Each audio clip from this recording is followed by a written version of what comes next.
Ndabasuhuje mu izina rya Yesu, ni Bosco, tubahaye ikaze kuri The Book TV. Ni mu kanya k'ikiganiro nkuko nabemereye cyo kubabwira ku mategeko ya kamere muntu. Iki gitabo ni igitabo kinini kandi gifite imbaraga nyinshi cyane.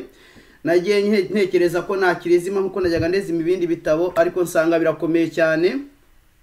Nsanga ibyiza ari uko nakijyana buhoro buhoro ariko mukacyumva cyose neza, umuntu akabasha kwisobanukirwa. Ko jewe naragisomye ndisobanukirwa. Hari umuntu twaze tuganira avuga iki gitabo cyanyambitse ubusa bwa butsinsima, cyanyambitse ubusa bwa butsinsima ku buryo ntatinyuka no kuvuga amafuti yanjye nahubwiwe n'iki gitabo. Kwaba ari ukuyambika ubusa n'ubundi imbere yanyu, kandi n'abadayimoni baba bategereje kumva tando d'Achille. Tando d'Achille ni mu gifaransa, tando d'Achille ni kwa kundi umuntu aba afite ahantu afite faiblesse, noneho ugasanga uwo bari kurwana nawe ari kugenda hacunga yahamenya akaba yahata ibipfunsi. Biriya babona kubitana ibipfunsi, ariko sindi nkuhusha, nkoresha umubiri wanjye uburetwa, ariko nkoresha umubiri wanjye uburetwa kugira ngo ngaragara mbwiriza abandi ntagaragara nkaho ntemewe. Si ngombwa rero ko ndi buvuge natanga ubuhamya ngo mvuge uko iki gitabo cyanyeretse amafuti yanjye, faiblesse zanjye, cyangwa nuko mbigisha nkoresha kino gitabo nawe kikakwigisha, kikakwereka aho ugiye ufutamye, ukabona umwanya wo kwitekerezaho, ukereka Imana intege nke zawe nubwo isanzwe izizi, kandi ukamenya no kwirinda no guhagarara kigabo muri iyi ntambara. Si ngombwa nanone kandi ko buriya hari amakosa dukunda gukora, amakosa yo gutanga ubuhamya ukajya ku mugaragaro ukavuga toute faiblesse, wenda ari nk'ibintu waciyemo ugomba kubivuga kugira ngo bikize abandi wabivuga, ariko kuvuga faiblesse zawe actuellement kubura nta muntu utagira intege nke, ntabwo ari byiza. Iyo uri ku rugamba uri kwereka Satani tando d'Achille, kuvuga ubuhanuzi bwawe, amasezerano yawe. Iyo uri ku rugamba ntabwo ari byiza, ko Satani arakurwanya ajyanye yerekeza kuri ya masezerano kugira ngo adasohora. Ntabwo ari byiza, nakabanga mbibiye. Niba uganira n'umuntu uba umwizeye 100% ku buryo umenya yuko atakuvamo ngo agende avuga intege nke zawe. Nta muntu utagira intege nke zawe ze, nta muntu utagira ko umuntu bashobora kuganira akamwereka aho ababara, ariko mujye muba maso. Ntago ntangiye ngira ngo mbigishe kuri ibyo bintu by'intege nkeya, nagira ngo twinjire tubanza dusenga, hanyuma tubone gutangira tunavuga kuri iki gitabo kiza kuba kirekire nanone nkuko nabikoze ubushize. Mana, turagushimye, turaguhimbaje, uri Imana nziza, uri Imana yaduhamagaye idushyira muri uno murimo, kandi wadutoranije turabaswa, turi ntamenyekana. Igihe dufite niyo tukirebye tubona bikomeye kwitanga tukaboneka muri uno murimo, ariko kuko uri Imana itanga igihe, kuri Imana itanga imbaraga, uracyadufashe, uracyadukomeje kugira ngo tubashe gukora. Bana, natwe dufashe muri aka kanya, wowe kutureka kudushakura wagenda ko mu maso yawe, mucyo mu maso yawe tuvire, ubwiza bwawe tuzenguruke, mu izina rya Yesu Kristo, amen. Murambabarira murumva gatoya ijwi ryahindutse, nakantu kameze nka grippe, wenda ndagenda ngerageza no kugira umuhogo kugira ngo ngende ngarura ijwi. Murambabarira, ariko nta bindi, ni kanaka grippe gatoya katangiye mu minsi ishize. N'ejo nari ngafite ari yenda mwarabibonye, biterwa hari no gukora cyane, ariko Imana yaduhamagaye idushyira muri no murimo kugira ngo tuyikorere. Nkuko nababwiye rero, turi kuri The Book TV. Mbahaye ikaze abantu bose bari kuri bakunda The Book TV, bakunda kudusura. Tugiye kuvuga ku mategeko 10, ntabwo ari 10, muri 18 yanditsemo. Iki gitabo kizaba kirekire kugisobanura.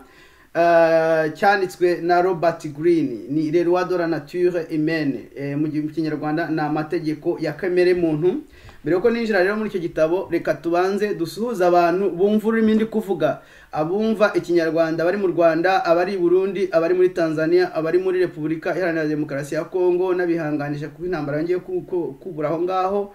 Imana ibahagarareho, Imana ibarinde, Imana bakomeze, umwami Imana abaremera amashimwe mu makuba yanyu, kandi turabizi ko izabirangiza neza. Reka nsuhuza abantu bari Uganda, abantu bari Tanzania, abantu bari Kenya, abantu bari Zambia, abantu bari Malawi, abantu bari Mozambique. Inshuti zanjye ziri Mozambique ndabasuhuje mu izina rya Yesu Kristo. Imana y'amahoro ibampere umugisha. Muri aka kanya rero nkuko nababwiye, twinjiye muri iki gitabo. nari nibagiye gusuhuza abantu bari i Burayi, nibagiye gusuhuza abantu bari muri Australia, abari muri Asia, abari muri Amerika na hano muri Canada dutuye. Mwese ndabasuhuje kandi Imana ibaha umugisha kuko mugumye kunsengera. Turi mu bikomeye, turi mu bikomeye cyane, ariko abantu duhagaze gutya turi kuvuga turi kugabwa ibitero mu buryo bumwe cyangwa ubundi, ariko muradusengera mukabana natwe mu masengesho, mukadufasha mu buryo bumwe cyangwa n'ubundi, kandi mukomeze mutube hafi mwo kutureka, cyane cyane abatwohereza message zo kudukomeza. Abose Imana ibahe umugisha utagabanije. Reka rero dutangire iki gitabo. Uyu munsi noneho turavuga itegeko rimwe gusa, ntago twavuga, muraza kureba ukuntu ari dance, ari itegeko rirerire arisobanuraho cyane. Iki gitabo ni igitabo gikomeye, turaza kuzajya tugenda tuvunguraho gakeya kugira ngo kitazabangamira ubundi butumwa dutanga, bigatuma bwo buhagarara, cyo kikaba aricyo gikomeza. Mbere yuko twinjira rero muri iki gitabo nkuko nababwiye, reka tubanze dusome ijambo ry'Imana. Turasoma mu Bafilipi ibice 2 umurongo wa 5 kugeza ku wa 8. Abafilipi ibice 2 umurongo wa 5 kugeza ku wa 8 navuga ngo mugire wa mutima wari muri Kristo Yesu, uwo nubwo yabanje kugira kamero k'Imana ntiyatekereje yuko guhwana n'Imana ari ikintu cyo kugundirwa, ahubwo yisize ubusa, ajyana akamero k'umugaragu w'imbata, agira ishusho y'umuntu, kandi amaze kuboneka afite ishusho y'umuntu yicisha bugufi, araganduka, ntiyanga no gupfa, ndetse urupfu rubi rwo ku musaraba. Haleluya. Aya ni amagambo Pawulo yandikiye Abafilipi, aravuga ati rwose mugire akamero mugire umutima nk'uwari muri Kristo Yesu, kuko nubwo yabanje kumera nk'Imana ariko yemeye kumera nk'umuntu, kandi yisiga ubusa, yambara akamero k'umugaragu w'imbata, ndetse araganduka, ntiyanga no gupfa, urupfu rubi rwo ku musaraba. Yongeye kwandikira Abafilipi Pawulo ibice 4 umurongo wa 12 kugeza ku wa 13, arababwira ati jyewe nzi gucishwa bugufi, zino kugira ibisaga, aho nabandi hose nuko nabandi kose, nigishijwe uburyo bwo kwihanganira byose, ari uguhaga, ari ugusonza, ari ukugira ibisaga cyangwa gukena, shobozwa byose na Kristo umpa imbaraga. Haleluya. Uwo none ni Pawulo yandikiye Abafilipi. Pawulo nagira ngo babwire ko yari umuntu ukomeye, ari umuntu uri kuri rayo hejuru, umufarisayo ukomeye wize amategeko mu Bisirayeli, ariko yageze hasi cyane aho atangira kubaho aboha amahema kugira ngo abashe kubaho, Pawulo rero niwe wandikiye Abafilipi, nanone arangira ababwira ati jyewe nzi gucishwa bugufi, nzi kugira ibisaga, aho nabandi hose nuko nabandi kose, nigishijwe uburyo bwo kwihanganira byose, ari uguhaga, ari ugusonza, ari ukugira ibisaga cyangwa gukena, shobozwa byose na Kristo umpa imbaraga. Iyi ni ijambo udashobora kubona mu kanwa k'abapasiteri b'ubu ngubu bigisha abantu ubutumwa bwa prosperity, ubutumwa babwira yuko kuba gukizwa ari ukugira imodoka, ari ukugira inzu nziza, ari ukugira umugore mwiza n'abana beza, ari ukwifotoza amafoto meza cyane ushashagirana, ari kwambara imyenda myiza ishashagirana, ari ukugenda mu ndege, ari ukugira gute, ibintu bya bindi byose byatumye umuntu yiyambura akamero ko kubabara, akanambika hasi umusaraba, agashaka kuba umuntu ugendera mu munezero kandi ukunda isi kurenza ijuru. Ubu ni ubutumwa Pawulo yandikiye Abafilipi, ariko muri ino minsi ni ubutumwa bucishijwe bugufi, ni ubutumwa butajya bubwirwa abantu, ubutumwa buri kuvuga ubu ngubu bwashyize hagati umuntu bukamugira nk'Imana, bukamwereka ko agomba kuba umukire, agakunda isi kurenza ijuru. Ni ubutumwa buturuka kuri Satani. Pawulo rero avuga ati nzi gucishwa bugufi, nzi no kugira ibisaga, ari uguhaga, ari ugusonza, nigishijwe uburyo kwihanganira byose, kandi shobozwa byose na Kristo umpa imbaraga. Ntago ndi umuntu ukomeye cyane, ntago ndi umuntu w'igitangaza, ahubwo Kristo umpa imbaraga niwe unshoboza. Imana ishimwe cyane. Yongeye kwandikira Abakorinto ibice 2 umurongo wa 5 kugeza ku wa 6. Ibice 2 Abakorinto ba 2 umurongo ibice 5 umurongo wa 6. Abakorinto ba 2 ibice 5 umurongo wa 6 aravuga ngo nicyo gituma dukomera mu mitima iteka, kandi tukamenya yuko haleluya. Mumbabarire. Iri jambo riramfasha cyane kuko ni ijambo ridekiriva neza umuntu. Pawulo ntabwo yigeze yishyira hejuru, yaravuze ngo nicyo gituma dukomera mu mitima iteka, nicyo gituma dukomera mu mitima iteka, kandi tukamenya yuko iyo turi iwacu mu mubiri tuba dutuye kure y'umwami wacu. Sinzi nimba iyo uri iwanyu mu mubiri umeze utegeye. Iyo ndi iwacu mu mubiri hari ibintu byinshi nakora bibi. Icyiza cyanjye nuko meze nka Dawidi, mfite umutima ujya kumera nk'uwa Dawidi. Ntabwo nakwishyira hejuru kundi nka Dawidi, ariko mfite umutima umeze nk'urutete wihana ibyaha. Ndi umuntu ushobora gukora ibyaha, wenda ibyaha byo kwicana sinabikora, sinzi kwica, sinzi no kwica inkoko, sinakwica inkoko, kwangana sinabikora, ariko hari ibindi byaha umuntu ashobora gukora. Wewe ukagira ngo yari umupagani, ariko iyo turi iwacu mu mubiri, niko Pawulo yavuze ngo tuba turi kure y'umwami wacu. Iyo turi iwacu mu mubiri tuba turi kure y'umwami wacu, kandi tuba dutuye ngo iyo turi iwacu ngo nicyo gituma dukomera mu mitima iteka, kandi tukamenya yuko iyo turi iwacu mu mubiri tuba dutuye kure y'umwami wacu. Tuba dushobora kubona intambara, turashobora kunesha, turashobora kwikubitwa hasi. Niyo mpamvu tuzagera mu ijuru dufite ibikomere, tuzagera mu ijuru dufite ibisare by'imyambi ya Satani agenda turasa, ariko tuzagera Imana ishimwe cyane. Iyo turi iwacu mu mubiri, amategeko atugenga ni aya kamere, amategeko ya kamere. Niyo mpamvu tugomba kuyamenya. Hari ikiganiro nigeze kubacishirizaho cyitwa amategeko 10 yo gushekenga imbaga, y'umugabo wanditse w'umupsikologe w'umunyamerika witwa umusipsikologe w'umunyamerika witwa Noam. Hari igihe mvuga nabi nkavuga Noah, kandi ni Noam Chomsky. Noam Chomsky rero rimwe mu mategeko 10 ni itegeko rya nyuma rikomeye. Yaravuze ngo ils ont une connaissance approfondie de l'être humain. Bafite abantu bakunda gushekenga abantu, bakadukorera ibintu bibi, bakatuzanira solution zo kudushyira mu kaga twebwe tutabizi, tukabyakira tugira ngo ni ibintu bizima. Nuko bafite ubumenyi bwimbitse bw'ikiremwa muntu. Ikiremwa muntu kitekereza gute, gikora gute, iyo kiri iwacu mu mubiri, iyo twaganjijwe na kamere twitwara gute.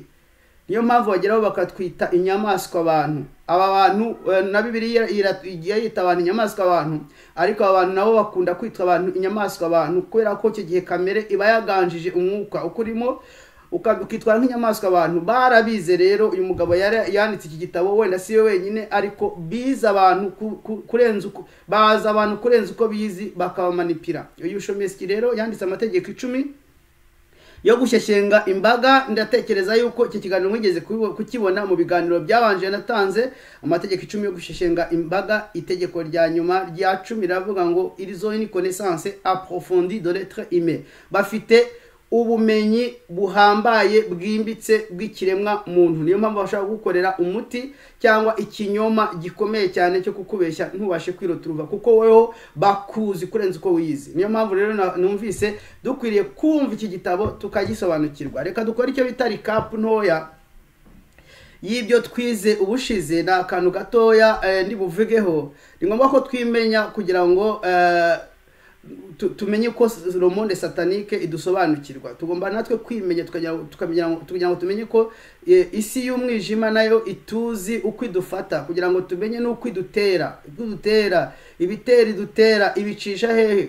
Ibicisha muri faiblesse zacu, kuko ituzi kurenza uko twize.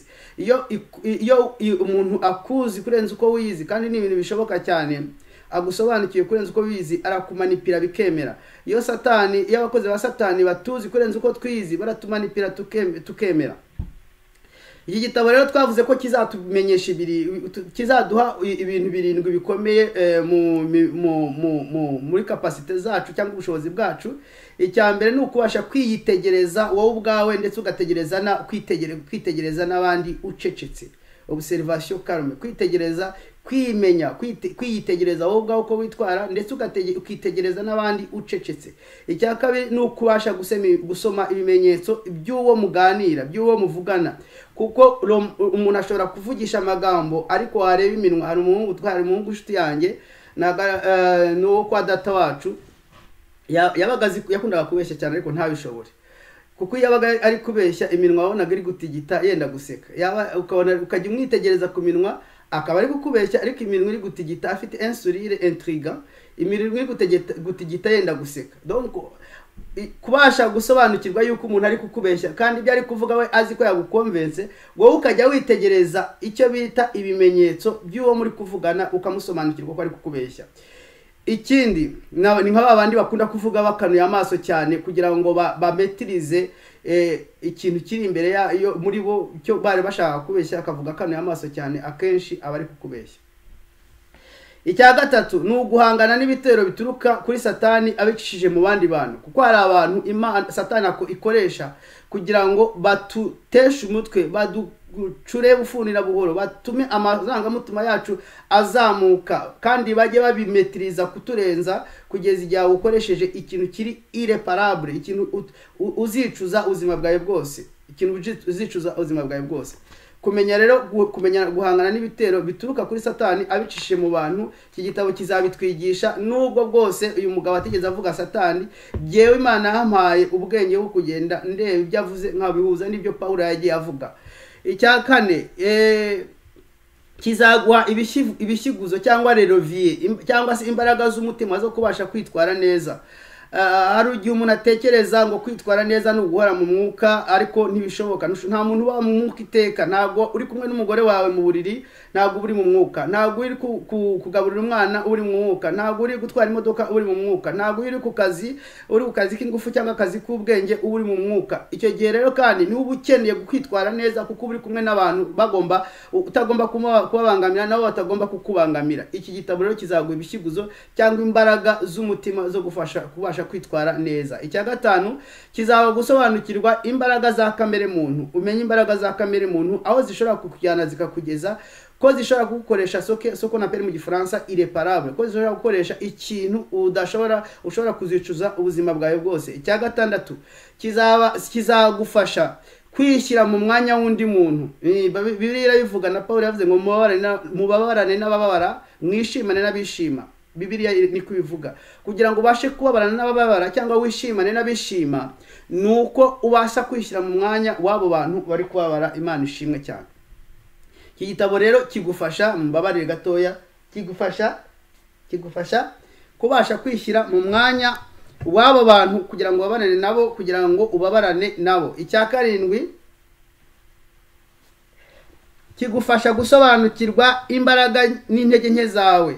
Abantu benshi iyo bagiye gukora nk'amanterevi y'akazi, nagiye ntanga televi z'akazi, nagiye nkora n'izindi z'akazi, bakunda kubeshya. Iki kibazo wakigeraho kandi ari ikibazo kirikere, bakakubaza ngo ni izihe faiblesse zawe, ni izihe imbaraga zawe, ugatangira gushakisha mu mutwe kubera kutazizi, hanyuma ukabeshya kandi baba bagiye baropera ibyo wagiye uvuga, barangiza bakagura ati se kuvuza ibi ngibi kandi mu kanya batubwiye ibi ngibi, bagahita bagufata kubera yuko ntiwiyizi. Kandi noneho ufite yo kutimenya, urashaka kwibeshyera ibyo udafite kandi nabo babibonye ko ntabyo ufite. Niyo mpamvu rero sinzi impamvu aka kagripe gagumye gukomeza. Satani abashaka ko ntakora akakazana akakagumaho. Niyo mpamvu rero umuntu yibeshyera muri entrevue agatsindwa, bakavuga turi kubeshya umuntu n'umwe imposteur, ari kubeshya rwose kuko ibyo yavuze mbere biri kugenda binyuranwamo n'ibyo yavuze nonaha. Ntago uko ari kweyerekana ariko ari. Kandi abantu batanga entrevue, cyane cyane abantu batanga entrevue z'akazi gakomeye, bagomba kuba bafite notion kuri psychology. Hari umwanditsi rero wavuze ngo mbere yuko ugira action upoza cyangwa se reaction ukora, ugomba guhagarara gato ukibaza. Ni umwanditsi wavugaga iby'Imana, ukibaza ngo ari Yesu ahangaha yabigenza gute kugira ngo abashe gukora, kugira ngo yakwitwara gute muri iki gikorwa. Iki gitabo rero kimaze kugusobanurira uwo uri we, kimaze kukwereka faiblesse zawe, kizakubwira ngo nkanjye na faiblesse zanjye hamwe na Yesu turitwara gute muri iki gikorwa, turitwara gute dusubiza uno muntu, turitwara gute tugira ngo dukora icyo tugomba gukora. Igice cya mbere rero cy'iki gitabo kiravuga ngo ni ugushobora gucunga amarangamutima. Ni ibintu bikomeye, hari igihe ndi kuvuga gutyo mu kugira ngo hari uburyo buri magique bwo gucunga amarangamutima yawe kandi utazi n'ahari buzamukire. mu gifaransa yabyise maîtriser ton moi émotionnel. Muri buri muntu haba hariho côté émotionnel. Iyo côté émotionnel iyo utabasha kuyimetriza mu buryo bumwe cyangwa ubundi, wagira ibyishimo birengeje ushobora gukora ibintu bibi, wagira umubabaro urengeje ushobora gukora ibintu bibi, wagira umujinya urengeje ushobora gukora ibintu bibi. Niyo mpamvu ugomba kumenya kumetriza, gushobora gucunga amarangamutima yawe. Yabyise rero itegeko rya mbere ryo gucunga amarangamutima, yaryise itegeko ryo kudashyira mu gaciro. Sinzi impamvu yabyise itegeko ryo kudashyira mu gaciro, ntabyite itegeko ryo gushyira mu gaciro. Mu gifaransa ni la loi de l'irrationalité. La loi de l'irrationalité ni ukuvuga ngo ni itegeko ryo kudashyira mu gaciro. Kuki tugomba gushyira mu gaciro? Bigatuma kuki bitugora gushyira mu gaciro, bigatuma tuhubuka tugafata ibyemezo tuzicuza ubuzima bwacu bwose. Uyu mugabo Robert Greene yatanze inkuru yabayeho mu mateka ya kera ku migi ibiri yitwa Athene na Sparte. Ni imigi yo mu Bugereki. Imigi ya Athene na Sparte yari imigi ihanganye, bahora barwana hari muri 432 mbere yuko Yesu avuka. Bahoraga barwana rero. Athene yari ikize ku mato kandi ibasha kugera ku mazi manini, ibasha kugemurira abantu ikoresheje amato yabo. Sparte yari ifite ingabo zikomeye zirwana cyane. Athene rero na Sparte byahoraga bihanganye. Rimwe rero ngo Sparte iboherereza ultimatum, irababwira ngo dore amategeko tubahaye yo kujya tugenderaho, kandi amategeko yarahengamiye kuri Sparte, nimutayakurikiza turabatera turwane. Abanyatene baraterana. Uyu mugabo yari gutanga iyo nkuru yabayeho, ntabwo ari inkuru yahimbye. Abanyatene baraterana bigabanyamo ibice bibiri. Abantu bita Refoko na abantu Refoko ni nk'uduca, abantu bashaka kurwana rwose, n'abantu bita Rekorombe, abantu badashaka kurwana bafite amahoro. Nagira ngo mbabwire ko Athene yari iyobowe mu buryo busa nk'aho ari demokratike, noneho Sparte iyobowe n'agatsiko k'abanyemari cyangwa se abakire bayoboje igitugu. Noneho mu gihe bateraniye ku musozi ari abagabo bagera mu 10,000 bari kwibaza niki bagomba gukora. Bagiye kubona abantu umugabo umusaza witwa Pericles yigeze kuyobora Athene igihe kirekire, bamukunda, aratungutse, ngo ari umusaza ushyira mu gaciro cyane. Noneho Pericles ahageze afashe ijambo arababwira ati ibyo mwakora byose twirinde kurwana n'abari abantu muri Sparte, kuko dukoze ikosa ryo kurwana nabo twaba twirahuriyeho umuriro, batwica bakatumara, bakwica abaturage bacu bakabamara. Ni mubareke kuko twabonye ko icyo bashaka ari intambara, binjire mu twebwe dufite amato akora neza, tuzagerageza gushaka ubutunzi mu mato yacu, nibinjire mu mirimo yacu bayararike, nibinjire mu matungo yacu bayatware, ariko two gukorana intambara nabo bazageraho bacika intege, kuko ibyo bazajya batanga mu ngabo zabo bashaka kuzantorotona bizabaca intege, hanyuma bagabanye amarere. Numvikana byari ibintu bikomeye gukonvenka abo bantu babiri. Cyakora Rekorombe bashaka kumwumva, Rekorombe ni nk'inuma, bashaka kumwumva, ariko Refoko batabishaka. Baza kumwumvira, bagezeho baramwumvira, igihe kiragera barareka aba bantu bakajya babashotora, bakinjira mu mirimo bagashwanyaguza, bakagera gute. Ariko mu gihe uyu mugabo bita Sparte Pericles yarategereje yuko ya patience ye yakonvense Abanyatene izatanga umusaruro, ajye ko abona hadutse icyorezo gikomeye cy'indwara, kirabica, kirabamara, cyica Abanyatene, cyenda kubamara, ndetse na Pericles apfa atabonye cya cyifuzo yatanze gitanga umusaruro.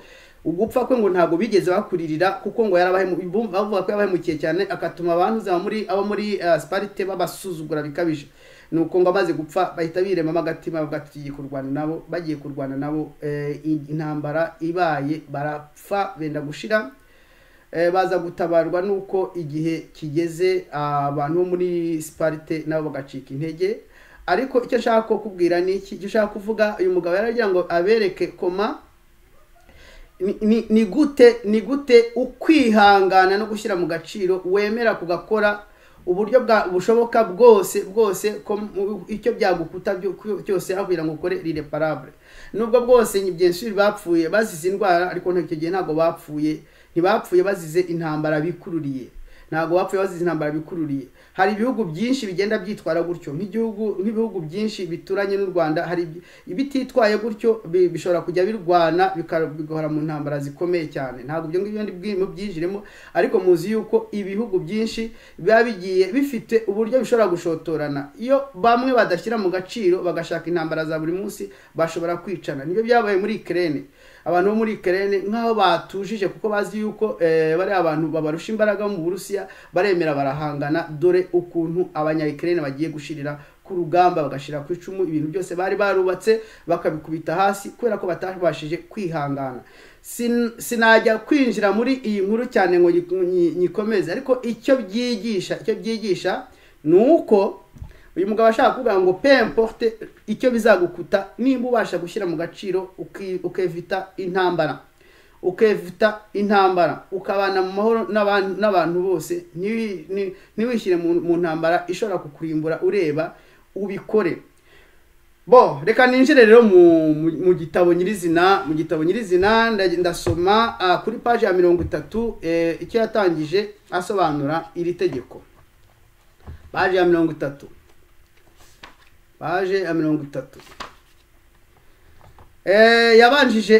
yatangije citation y'umugabo bita Fedor Dostoyevsky wanditse igitabo cyitwa L'Adolescent. Yaravuze ngo on dirait que vous avez auprès de vous votre double. Vous êtes censé vous êtes censé et raisonnable, mais l'autre veut absolument faire à côté de vous une absurdité ou parfois une chose très drôle. Tout à coup, vous remarquez que c'est vous qui voulez faire cette chose drôle. Et Dieu sait pourquoi vous le voulez, comme malgré vous le voulez en vous y opposant de toutes vos forces. Ni Gifaransa kirekire, ariko nashyize mu Kinyarwanda bango ni nka ujya witekereza ukumva ni nkaho muri babiri.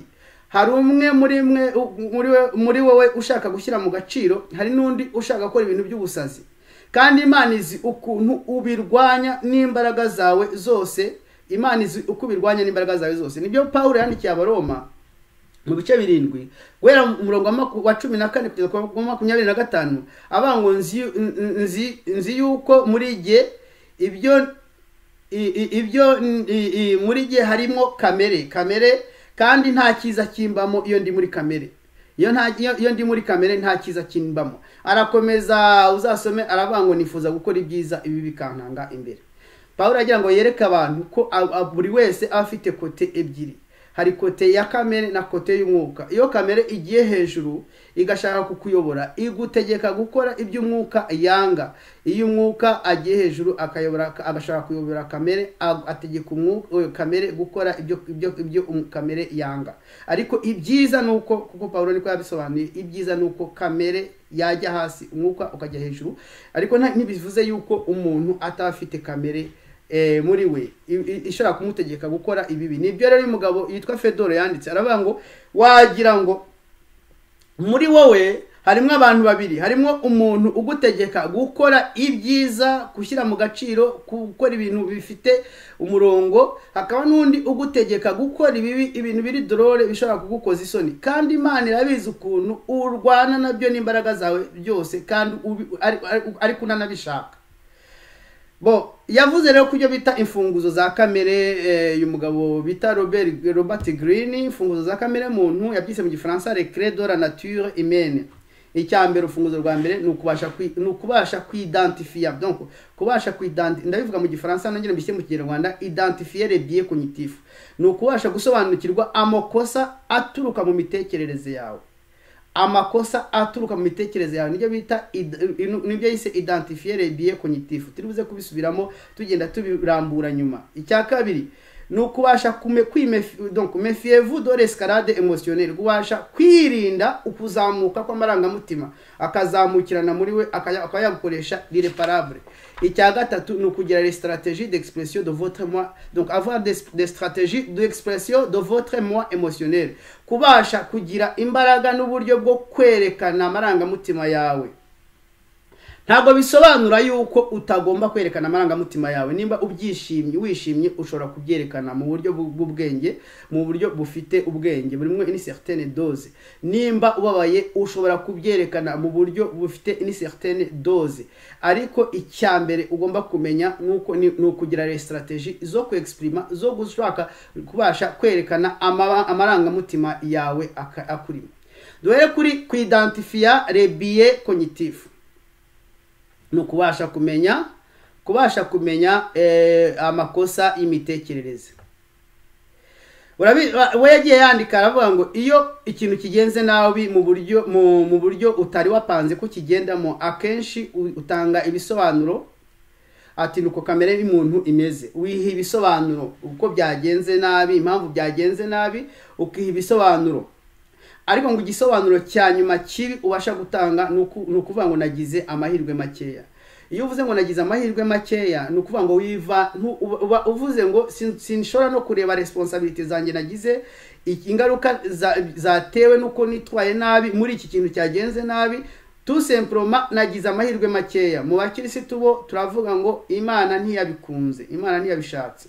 Ariko wagombye gutekereza ukagera kure ukareba nimba utagize responsibility.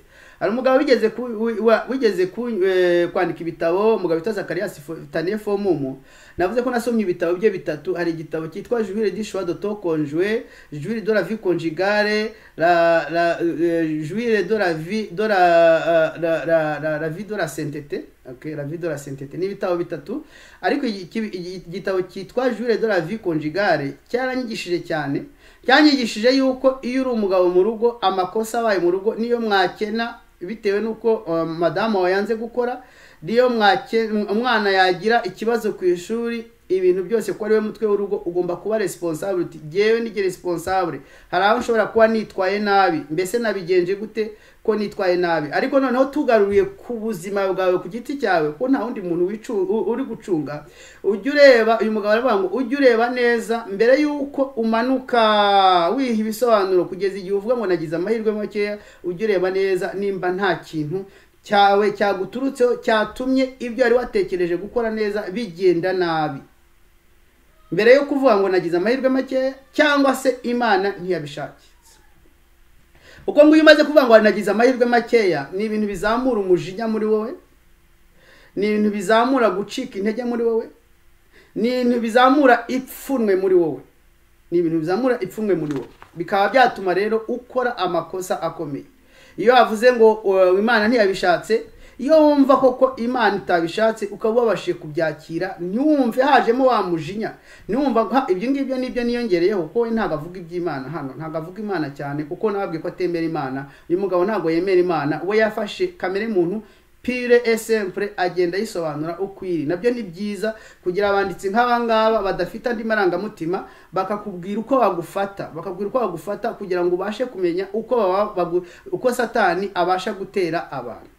Yaravuze rero ibyo nongeho no kuvuga ngo iyo ugeze ku rwego uvuga ngo ni Imana yabishatse, ujye wumva none igikurikira kuvuga ngo ni Imana yabishatse. Ese nta shari wagize kuko hari umuntu wabonye we iyo byo yakoze byagenze neza? Ese nta mujinya ukuzamutsemo kuko Imana yabishatse uko utabishakaga? Ese nta mubabaro mwinshi ukuzamutsemo? Ese nta marangamutima menshi atumye ushobora gukora ikintu kiri reparable? Benshi basigaye bajya mu masengesho bakagwayo, abandi bakahita bavuga bati kuva unkoreye ibi bintu wa Mana we birarangiye, mumbabarire, kuva unkoreye ibintu wa Mana we birarangiye, ntago nzongera kukwizera kuko urampemukiye. Kubera yuko icyo gihe ntago ubuvuga ko ari Imana yabishatse, kuko Imana yacu ni souverain. Imana ni souverain. Nigeze kubabwira ibijyanye n'ubushake bw'Imana, sinzabona umwanya kubisubiramo, ariko mu bushake bw'Imana hari souverain, ubushake buri souverain de Dieu. Imana ifite souveraineté, ishobora gukora ikintu ishaka. Nimba ubashe kumva ukagarukira aho ngaho ko ari Imana yabishatse, ntumenye ko Imana ari souverain bishobora gutuma uyirakarira, bishobora gutuma urakarira mugenzi wawe, bishobora gutuma ugira ishyari, bishobora kumera nk'uko wa wundi wavuze ngo ni amahirwe makeya abaye. Mumbabarire nanone ka gripe kanjye hari umuntu ambwiye ngo se gusabira iki imbabazi ngo kubundi hari umuntu ambwiye gusabira iki imbabazi ngo kubundi ubikora ubishaka. Ntabwo mba mbikora mbishaka, naka gripe kaba kaje, kandi utu tuntu dushobora kumbuza gukora. Ngiye ntumvira uko tugenda twuza dushobora kumbuza gukora. Muri no minsi ngomba gukora nihuta kugira ngo igihe ntazaboneka muzajye munyihanganira. Ngo igihe rero iteka amarangamutima agiye hejuru y'umutima nama, niko uyu mugabo yavuze. Amarangamutima agiye hejuru y'umutima nama, uretse ko yakoresheje esprit. Amarangamutima agiye hejuru y'umwuka ngo niho hazamo kudashyira mu gaciro. L'émotion qui gouverne l'esprit. Quand l'émotion gouverne l'esprit, quand l'émotion commence à gouverner l'esprit, niho umuntu atabasha kudashyira mu gaciro. Turakomeje rero. Niho iyo emotion itangiye kuguvernera l'esprit. Nibyo uyu mugabo yanditse, Green yanditse, Robert Green abyita point aveugle.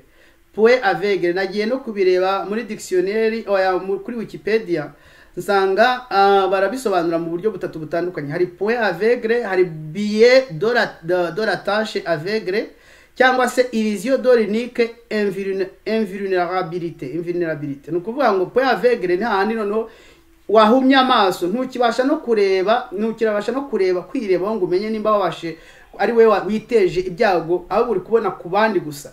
Cyangwa se bakabyita illusion d'orinique invulnérabilité. Ni ukuvuga ngo kubona ko wowe ari wewe uri vulnérable, ari weho abandi bakuviriyeho indimwe, ntubashe no gusobanukirwa uko byatangiye ngo umenye amakosa yawe. Rero yabyise point aveugle. Iyo emotion yagiye hejuru, iyo amarangamutima yagiye hejuru, y'umwuka wawe abyita point aveugle. Nibyo umuntu wese ya mukirisitu ya butara mukirisitu aba agomba kwirinda kugira ngo adakora soko na peri irreparable, cyangwa se akaba yafata decision zitari nziza, akijana mu bibazo n'abantu ababeshyera kandi atari bo byaturutseho, ari bo ubwabo byaturutseho. Aravuga ngo arakomeza akavuga ngo ntabwo ninjira muri zibiye kuko biye azisobanura neza, ariko arakomeza akavuga ngo hari etape 3 zo zizamura kudashyira mu gaciro, cyangwa se zizamura gushyira mu gaciro. Sinzi impamvu yabyandika gutya. Nivo ya mbere ni ukudashyira mu gaciro biturutse kuri email yawe. Hari ukuntu umuntu aramuka nabi, hari abantu bavuga bagira ibyo bita saut d'humeur. Ni ukuvuga ngo mukanyirwa mugahora ari guseka, mukanyirwa gahora afite umujinya, ababaye cyane kandi nta kintu umuntu yamukozeho, donc aba afite défaut psychologique yo kugira saut d'humeur. Izo saut d'humeur ishobora kumugira gutuma akora ibintu byo byatuma adashyira mu gaciro. Hakaba emotion, hakaba na sentiment nyinshi. Emotion na sentiment biratandukanye. Sentiment ni kwa kundi wumva ufite urukundo rukabije ukaba utabasha kubikontorora, cyangwa se simbizi nimba ari kubyinjiramo neza, ariko muri byumve ibintu biguturutse muri wowe nta muntu wundi ubiteye, bigatuma utabasha gushyira mu gaciro. Ibya kabiri ni igihe noneho hari pression extérieure. Hari umuntu uri kujwa n'amarangamutima, ubizi neza ko iyo faiblesse ifite, akaba ari kujwa n'amarangamutima yawe, agatangira kuzamura icyo bita amarangamutima yawe. Ntubashe kubikontorora kugeza igihe birangiye ukoze icyo bita violence. Violence ni ukuba wamugirira nabi, cyangwa se ugakora icyo bita ukagira volonté yo gukora contrôle y'ibintu byose, cyangwa ugakontorora abantu bose, nta numwe ubasha guha agaciro. Icya gatatu ni ukurenforcer la partie pensante y'ubwonko bwawe, kubasha kuva kuri ama emotion n'amasodimeri ukayametriza, ukagenda ukabasha kumetriza ba bantu baturuka ku ruhande bashaka kuzamura emotion zawe, warangiza noneho ukarenforcer mu bwonko bwawe ukubasha gutekereza, icyo bita renforcer la part pensante du cerveau, kuzamura ubwonko bwawe gutekereza. Ibisimba itindamo cyane yagiye agira ibyo bita lebiye cognitif, kuko twabonye yuko zimwe mu ntambwe zo gusobanukirwa imfunguzo zo gusobanukirwa emotion zawe, kwisobanukirwa, ugomba no kumenya gusobanukirwa icyo bita lebiye cognitif, amakosa aturuka mu mitekerereze. biye ya mbere ituruka mu mitekerereze ya mbere ni biye de confirmation. Biye de confirmation bisobanura gute? Confirmer ni ukuba ufite une idée préconce, ni ukuvuga ngo wowe ufite igitekerezo ibintu wishyize mu mutwe, urabizi uravuga uti runaka aranyanga, wabyishyizemo kandi ntubizi, cyangwa se runaka aranseka, yambonye aranseka, wabyishyizemo kandi ntubizi, urangije aho kugira ngo ushake de l'autre côté yenda ni ikintu cyakwerekana ko atakwanga cyangwa ko atakunyega, ahubwo ugashaka gushaka ikintu kiri gukonfirima ibitekerezo ufite mu mutwe wawe yuko akwanga, yuko aguseka. Nicyo bita biais de confirmation. Abantu benshi ibyo bintu barabigira, bakavuga ngo runaka ni umujura, wabyishyize mu mutwe, runaka uriya mukobwa ni umusambanyi, bitewe n'uko ubonye yambaye, bitewe n'uko ubona aseka, n'uko ubona yitwara ku bahungu, ugahita uvuga ngo uriya mukobwa ni umusambanyi, uriya mudamu ni umusambanyi, ukabitangira gutyo, aho kugira ngo ushake de l'autre côté nimba atari umusambanyi n'icyakwereka ko atari umusambanyi, ahubwo ukajya gukonfirima igitekerezo wari usanzwe ufite muri we kandi wamuciriye urubanza deja. Bibiri ituza guca imanza, tugarukira aho ngaho ntaza kwinjira muri Bibiliya cyane, ariko biri ituza guca imanza, kuko iyo duciye imanza igikurikiraho ni ukuvuga ngo dushaka gukonfirima imanza twaciye, tukabeshyira umuntu ibintu bitamuriho, tukamuhindurira isura ku bintu bitamuriho. Nicyo bita biais de confirmation. Urashaka gukonfirima ikintu watekereje deja mu mutwe wawe kandi atari cyo, ukajya kuri essence yo gushaka kugikonfirima, ntujye kuri essence contraire yo kureba nimba hari utaba wibeshye. Icya kabiri, le biais de conviction. Kwa kundi uba ufite mu mutima ngo je suis convaincu, ngo numva rwose, ngo numva umutima wanjye unyemeza rwose ko ibintu uri kuvuga ari byo, aho kugira ngo uvuge umutima wa Bibiliya iravuga ngo umutima w'umuntu urusha ibintu byose gushukana, kandi iyo ufite indwara ntiwizera gukira. Iyo ni Bibiliya. Uyu mugabo ntabwo yigeze avuga Bibiliya, ariko wumve ko Bibiliya igenda ihuza n'uno mugabo ku bintu byinshi cyane. Bibiliya iravuga ngo umutima w'umuntu urusha ibintu byose gushukana, kandi iyo ufite indwara ntabwo wizera gukira. Uyu mugabo rero avuga ngo hari igihe uba ufite uri kuvuga ngo ngewe ngo ndumva mfite conviction muri jewe yuko ibintu ndi kuvuga ari byo, aho kugira ngo urebe ko ushobora kuba wibeshye nanone, ukajya ukavuga uti rwose rofete kiyo conviction, kumva umutima wanjye ibyo uri kumbwira ari byo, n'ubundi d'abord gengira telepasi n'ibindi byinshi cyane, buriya nibyo. Icyo bita ni biais de conviction, abantu benshi akunda kuyigamo. Indi biais ni biais de confirmisme, itandukanye na biais de confirmation. Confirmisme ni kwa kundi uvuga ngo c'est la majorité, la majorité a toujours raison, kandi urabizi ko c'est pas la majorité qui a toujours raison. Donc nko muri ibibazo turimo ntirirwa nsubiramo bya Covid, murabizi ko la grande majorité itemera ibyo turi kuvuga, et pourtant ibitabo, amakuru, abaganga bakeya babizobereyemo n'uwo hejuru ukomeye cyane babizobereyemo yarabivuze, ariko ntabwo dushobora kubyemera ibyo ari kuvuga, kubera kubona ko abantu bose babirimo. Uravuga ngo ariko aba bantu bose bashobora kwibeshya. Iyo nicyo bita biais de confirmisme, kwikonfirima n'abantu benshi. Hari n'igihe biais de confirmisme iza bitewe n'ubwoko uherereyemo, ukavuga uti jewe ubwoko bwanjye ndi umusinga, abasinga bose kubera ko avuga gutya ngomba nanjye kubyemera gutya, ubwoko bwanjye ndi umucyaba, abacyaba yose kubera ndanga kugenda asubira muri yamoko yacu agenda ateza ibibazo disona mu mitwe y'abantu. Ariko icyo kintu cyitwa biais de confirmisme, ushaka kuvuga ko la majorité a toujours raison, c'est une erreur, c'est un biais de cognitif ikomeye cyane, kandi abantu benshi bagomba kwigwamo. Ntibajye kuri groupe y'abantu bakeya, sibyo, bakajya kuri groupe y'abantu benshi, ngo bari abantu ubwo ari benshi ntibashobora kwibeshya. Mais la majorité n'a pas toujours raison, abantu benshi bashobora kwibeshya. Indi biais ni biais d'accusation. Biais d'accusation iravuga ngo nta muntu ujya wirega, nta muntu ushobora gukora icyaha ariko biragora kwirega. Ikindi cya kabiri, biragora kureba ikosa en face wakoze, kuko ça fait partie de la punition psychologique. Kuko hamagara ngo urabona ibyo wakoze akakwereka, ukabibona ko ari ibintu bibi cyane, akavuga ngo hangaha ufungura amazi uri ibyo wakoze. Murabizi ko ababyeyi bajya bihanisha abana iyo bibaye noneho ku muntu mukuru, noneho bakamubwira ngo wewe ubwawe subiza amaso inyuma urebe ntawe ukujyanyeyo, urebe ibyo wakoze. Birakomera cyane. Niyo mpamvu abantu kugira ngo bemere ikosa bakoze bakiza abandi, nicyo bita biais d'accusation. sibyo nicyo bita billet d'accusation. Hari indi billet ya gatanu tumaze kuvuga billet ya gatanu navuga ngo ni billet de supériorité, navuga ngo jewe uko nteye jewe simeze gutya. Twebwe mu bwoko bwacu ntago tujya twibeshya, ibintu byo kwibeshya cyangwa se ibintu byo guhubuka nibitubamo mu bwoko bwacu. Twebwe abazungu ntago tujya dukora nk'uko abirabura bakora.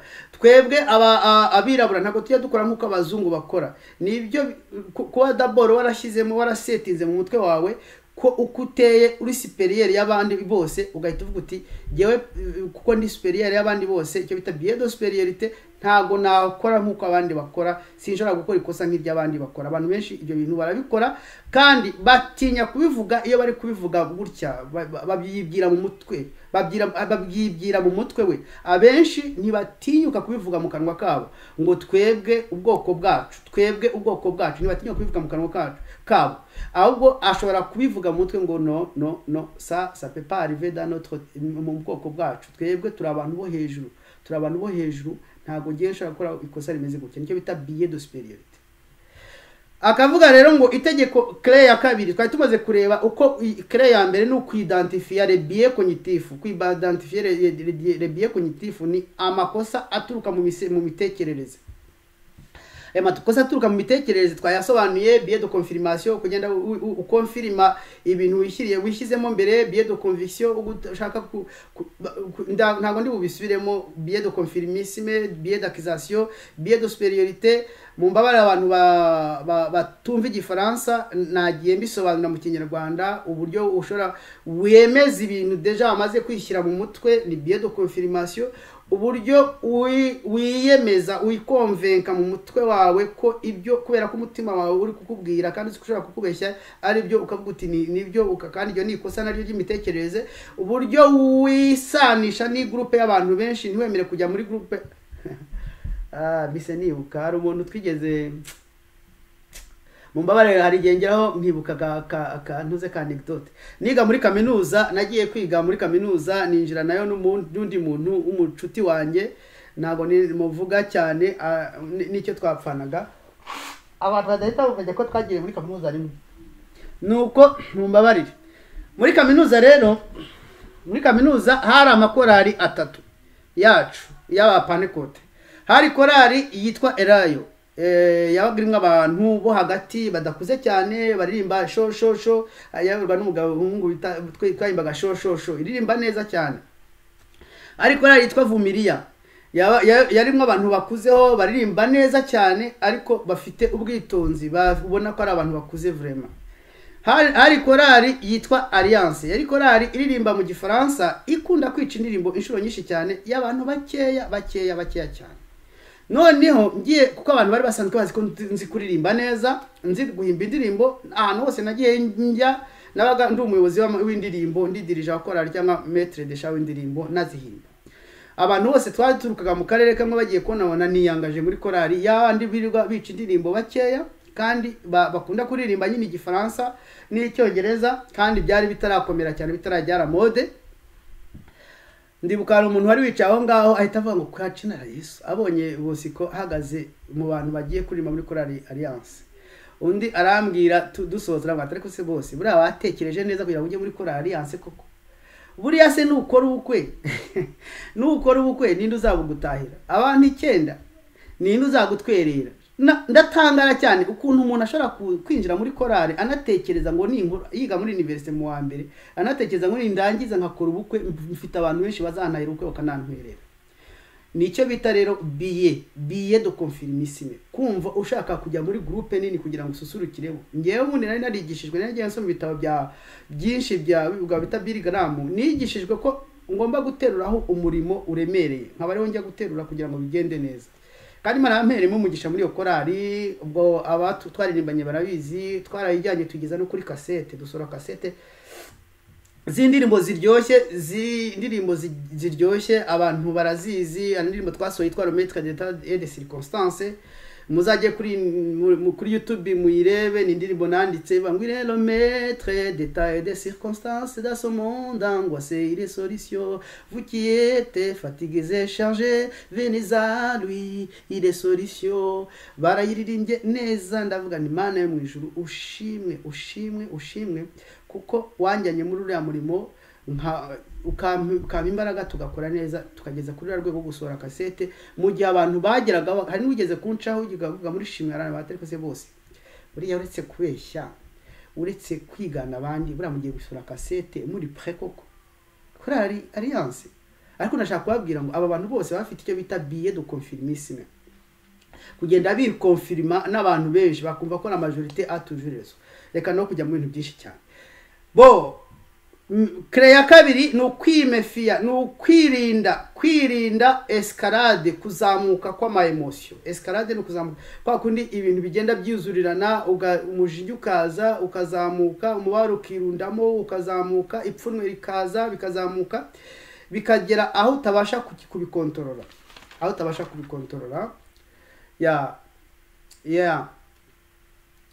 uko kwirinda rero kuzamuka kwa ma emotion ndibuze kugarukaho. Uko kuzamuka kwa ma emotion haraho agera akavuga ati bimwe mu bituma ukuzamuka kwa ma emotion azamuka cyane, amarangamutima yacu akazamuka akagera kure, ni ibintu byinshi warahuye mu bwana.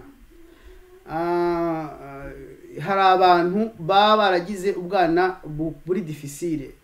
Umuntu nk'umusore watawe na mama we kera kiri umwana, akana kagishaka mama we gafite imyaka 3 n'itanu, kagakona kwa nyina araje akajugunyira se arigendeye, ntiyongeye kumubona. Hari abo byagiye bibaho bagiye bihangana. Hari abakobwa batabwa na base cyangwa se bagatabwa na ba nyina, bakaza kwajugunya aho ngaho bakigendera, agasigara adagifite umuntu yereka amarangamutima ye, akihinahinira muri we, agakora icyo bita donc d'abord il est vulnérable. Nta muntu ufite, donc n'umwana ushobora, umuntu wari wese yamugirira nabi ariko ntafite protection. Icyo gihe ukuntu agenda akura, agenda agira umubabaro wiyongera kundi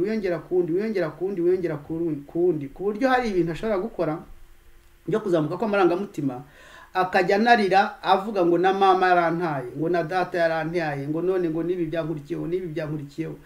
Icyo gihe uyu muntu ikizakubwira yuko afite ikibazo gikomeye nuko azagira ikintu bita imyitwarire ya cyana, agashaka, ukabona yuko d'abord yari umuntu mukuru ariko ubonye aramanutse, imitekerereze yindutse y'ubwana, atangiye kugira ubwoba bwinshi cyane, agatangira gutakaza controle, agatangira gutsindwa no mu urukundo rwe ugasanga ari kugenda ashwana n'abakobwa cyane, ashwana n'abahungu cyane, bimunanira mbere yo kwimarira bikamunanira gufata decision kuko hari akantu abonye kuri wa mukobwa gasa naho gaca amarenga yuko ashobora kumuta nkuko nyina yamutaye, gasa nkaho gaca amarenga yuko ashobora kumuta nkuko, hari akantu abonye kuri wa muhungu gasa nkaho gaca amarenga yuko ashobora kumuta nkuko se yamutaye. Icyo gihe rero iyo myitwarire ya cyana niyo yerekana ko umuntu yabaye vulnerable, kandi ari ibintu bituruka kera mu bwana. Ikindi cya kabiri, ngo umuntu amera nkaho yikubakubye akagira ntuze forme psychologique, muri psychologie akagira forme nka fetus iriroprié vers soi-même. Kwa kundi fetus umwana aba ari munda sibyo, mumbabarire gakuntu mbabarire gatoya.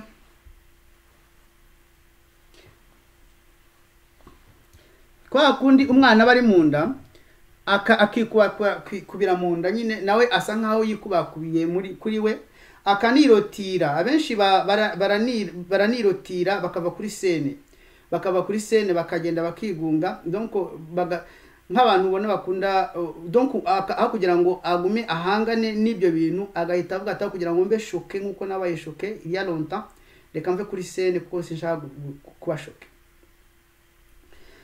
Abandi bakagira n'indwara ziri psychologique zituma ava muri relation akagenda. Kubera iki? Kubera yuko wa muntu yari yafashe nk'uza mugabo we, d'abord yabanje kumufata nk'aho azasimbura se, cyangwa se wa muntu yari yafashe nk'uza umugore we yabanje kumufata nk'aho azasimbura nyina, noneho akibutsa icyo bita le paradis perdu. Niko yabyatse le paradis perdu, niko ngo ni paradiso yatakaye, akaba ashaka kwishakira muri uwo muntu, so qui n'existe pas, ntibishoboka kuko uwo muntu nawe yaje kukurebaho aba afite faiblesse ashaka kukombura.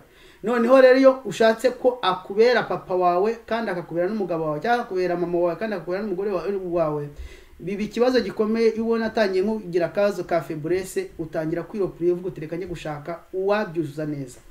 Dukomeze, aravuga ikindi cya kabiri, nyuma yuko bamwe bagira amarengamutima ari hejuru. Ikindi cya kabiri gishobora gutuma habaho escalade y'amarangamutima, kuzamuka kw'amarangamutima kiyongeranya ari menshi, nibyo bita reggae et les pertes soudaines. Donc reggae et les pertes soudaines ni ukuvuga ngo agize icyo bita inyungu cyangwa se igihombo cyihutiyeho. Iyo ugize inyungu cyangwa igihombo cyihutiyeho, akenshi nabwo ushobora kugira amarangamutima. Abantu benshi uzasome inkuru z'abantu bagiye batombora muri Oroto, haba hano muri Quebec, haba muri Etats-Unis, nagiye nkurikirana amahistwari barangiza bapfuye n'urupfu rubi sinzi impamvu, cyangwa se bagahomba ibyo bari bafashe byose bikarangira. Ni watombaye $20 miliyoni z'amayero, ahita arazirya zirarangira kubera kutabasha gukontorora amarangamutima, akagerirwa sara mu bantu bose, ahereza mu bakobwa. Agiye kubona abona igihe yatomboraga ahantu yakoraga akora muri manufacture, akora kintoki, yongeye gusubira, yagize n'imbaraga zo gusubiraho ntiyiyahura. Urumva rero reggae cyangwa se les pertes, ibihombo bikomeye bije byihuta, bishobora gutuma ugira amarangamutima azamutse. Nibutse igihe Pawulo yajyaga muri Atene, uzabisoma muri Actes des Apôtres mu byakozwe n'intumwa ibice 17 umurongo wa 18, yahuye n'abantu b'abafilozofe b'ubwoko bubiri. Baramuhagarika bati twumvise ko uri kugenda uvuga ibintu by'inzaduka, uvuga ibintu byo kuzuka, byuko Yesu yazutse n'ibiki byinshi, byuko abantu bazazuka. Icara ahangaho dusobanura, kuko ngo babaga ari abantu, abagabo bo muri Atene ntibakundaga gukora, baricaga ahangaho bakajya badiskita, babona umuntu uzanye ibitekerezo by'inzaduka bakamushyira hariya akabanza akamwumva. Muri abo bagabo rero hari abafilozofe bita les stoiciens. Bari bafite filozofi yitwa stoicisme.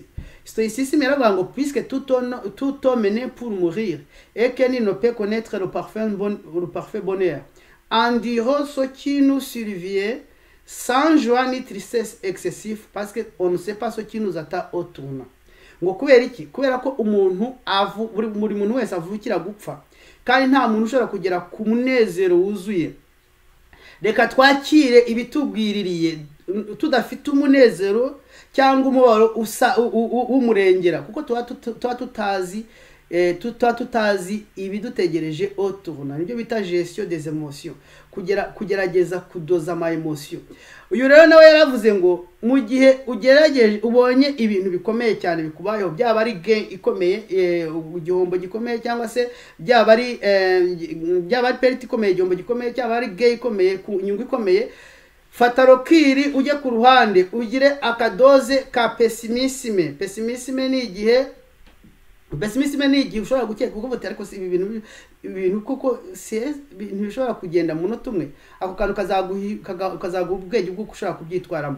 Cyangwa ugire akadozi ka optimisme, kuko ubu ugize igihombo, ariko reka ugire optimisme muri wowe, uvuga uti ejo bishobora kugenda neza, ufate rokiri utekereze neza. Uyu mugabo rero Pawulo nawe yahuye n'aba bantu bameze gutyo, batekereza gutyo, baje icyo bita emotion, batanezerwa birengeje, batanababara birengeje, kuko bavuga bati umuntu wese arapfa, aravuka agapfa, kandi nta muntu ushobora kugera kuri parfait bonheur. Ibi tugezeho rero tubyakire dufite tristesse nkeya, cyangwa se dufite joie nkeya, umunezero mukeya, kuko tutazi ibidutegereje autourna.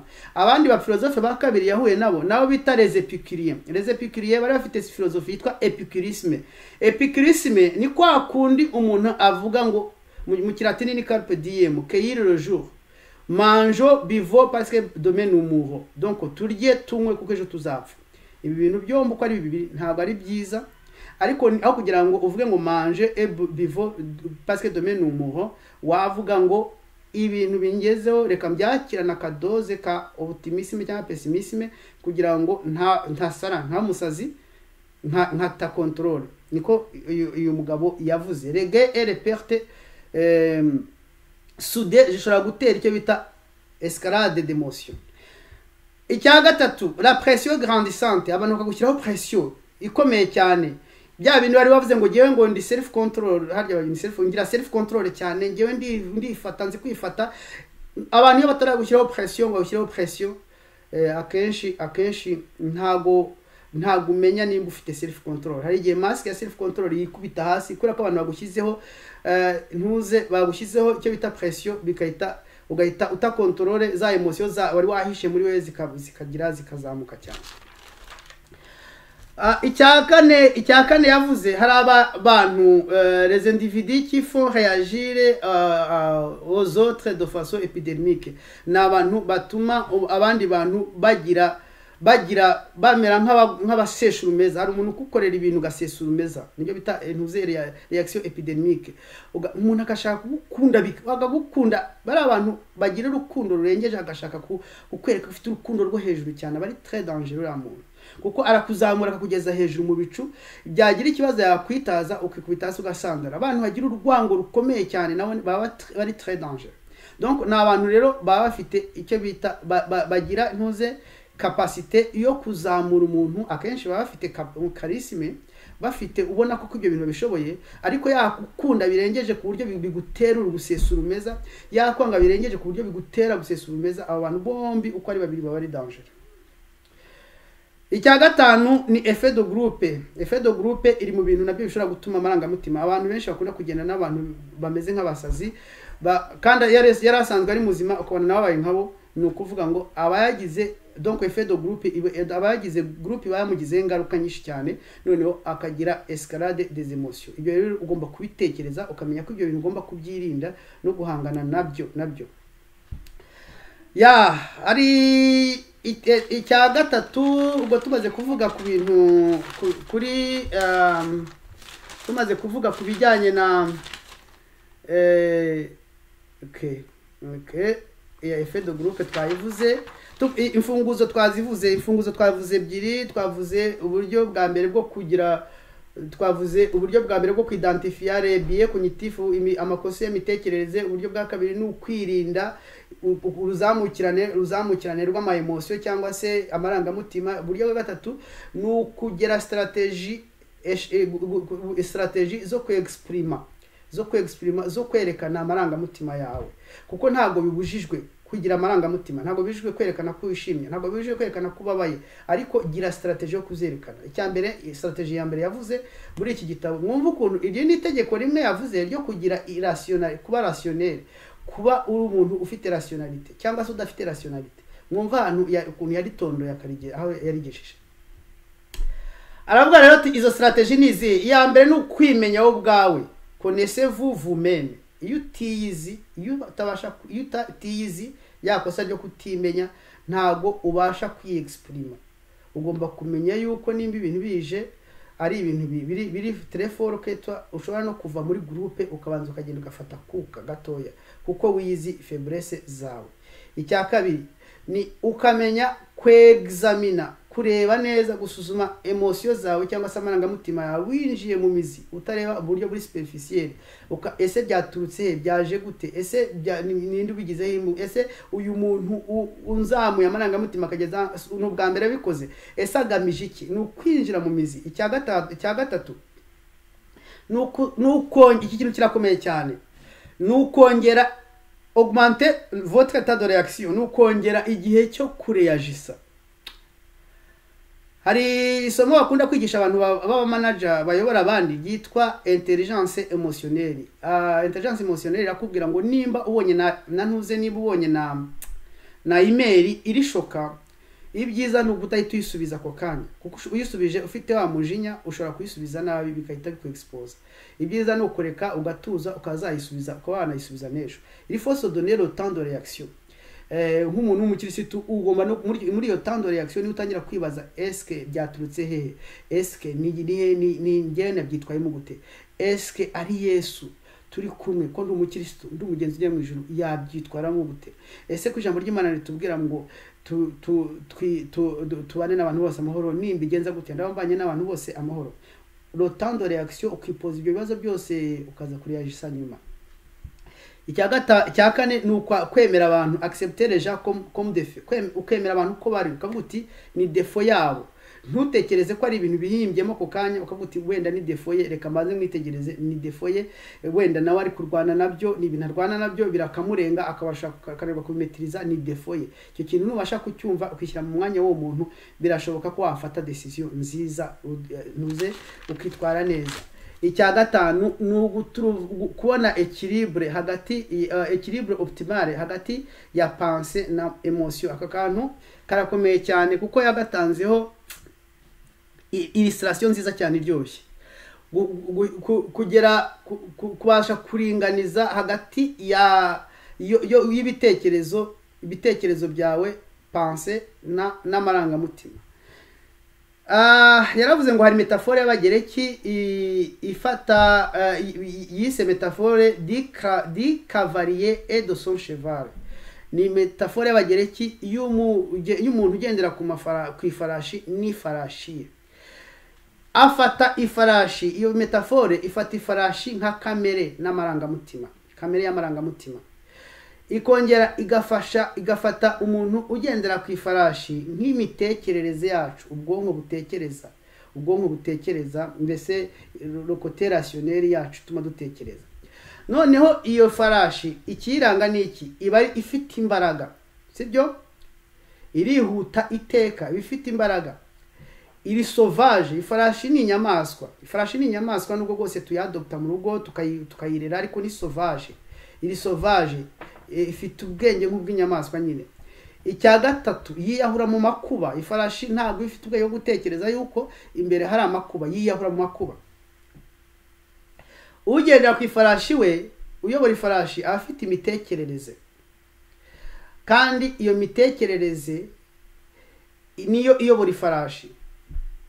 Iyo mitekerereze niyo ihindura za mbaraga z'ifarashi na ya sauvagerie y'ifarashi, na kwa kuri ifarashi iba igenda ikabihinduramo imbaraga zibyara umusaruro, ikakufarashi ikakuvana ahangaha ikakujyana ahangaha. Ifarashi igakora kuruse neza kubera yuko wowe ufite ubwenge bwo kuyiyobora, wahitamitse icyuma mu kanwa, niwe uri kugikontorora. Donc iyo rero iyo farashi uyihuje n'ubwonko bwawe ukayikontorora neza, ubyaza za mbaraga zari kuba sauvage umusaruro, imbaraga zibyara umusaruro. Ngo hari igihe rero imbaraga z'ifarashi zijya hejuru y'imbaraga z'imitekerereze, zigereka dukomeze muri iyo metaphore. Imbaraga zijya hejuru z'ifarashi zijya hejuru y'uyigenderaho. Iyo imbaraga z'ifarashi zigiye hejuru y'uyigenderaho bigenda gute? Nukuvuga ngo nta kibasha kuyikontorora, irasara ikagenda ikakora accident iri grave. Abantu baza accident y'iyo mafarashi harimo n'abantu bacika umugongo burundu, ubuzima bwabo bagasigara bagendera muri ntuze mu ingare. Hari n'abantu batubwenge burundu kuko accident y'ifarashi mbere nka accident ya moto, hari n'abantu batubwenge burundu bagasigara ibintu byose babyikoreraho kuko yabakubisasa umutwe ugira commotion cerebrale. Nukuvuga ngo ya farashi iyo yagiye hejuru yawe kandi uzi ko ari sauvage ifite n'imbaraga, yiruka cyane, yiyahura mu makuba, iyo yabashije kurusha imbaraga le cavalier umuntu yigenderaho, ibasha kumukoresha accident iri grave. Iyo wa wundi uyigenderaho ayirushije imbaraga, abasha kuyikontorora. Ariko nanone akavuga ngo wiyirusha imbaraga cyane ku buryo uyinunira, yireke, gira ubwenge bwo kuyireka ijya igarupa, kuko nutayireka ngo igarupe uyumva uko igenda igarupa, ntabwo uzaryoherwa no kugendera ku ifarashi. Ni ukuvuga ngo birasobanura gute muri iki kiganiro kiri kurangira, Imana ishimwe ko kirangiye. Birasobanura ngo ntago Imana yanga ko tugira emotion, ntago umuntu agomba kuba adafite emotion, ntago umuntu agomba kubaho atababara, ntago umuntu ashobora kubaho atarira. Buriya kurira nabyo bigira umumaro, ntago umuntu ashobora kubaho atishima, ntago umuntu ashobora kubaho adaseka, ariko ibintu byose ugomba kumenya ko tu es un cavalier qui est aussi uri kugendera ku ifarashi. Iyo farashi ni za emotion zawe, ugomba kumenya ukuzifata mu gihe ari ngombwa, ukazirekura no mu gihe ari ngombwa. Ni kwa kundi kununira ifarashi ukayihagarika mu gihe ari ngombwa, cyangwa ukayireka ikagaruka. Uri kumwe n'umugabo wawe, hari abagore batagira fani, uri kumwe n'umugabo wawe ushobora kurekura ama emotion y'ibyishimo, ushobora kurekura ama emotion y'ibyishimo, ushobora no kurekura ama emotion y'umubabaro. kugira ngo umusobanurire kubabaye nawe amenye kubabaye, ariko ukamenya uburyo yasohora kugira ngo utagira ibintu wangiza. Muri makeya rero iyo ryari itegeko umugabo yaranditse pe, Robert Greene yaranditse, ni itegeko rimwe mu mategeko 18 maze kuvuga. Murumva iki gitabo nyiretse cyafata ibindi byose nashobora kwigisha.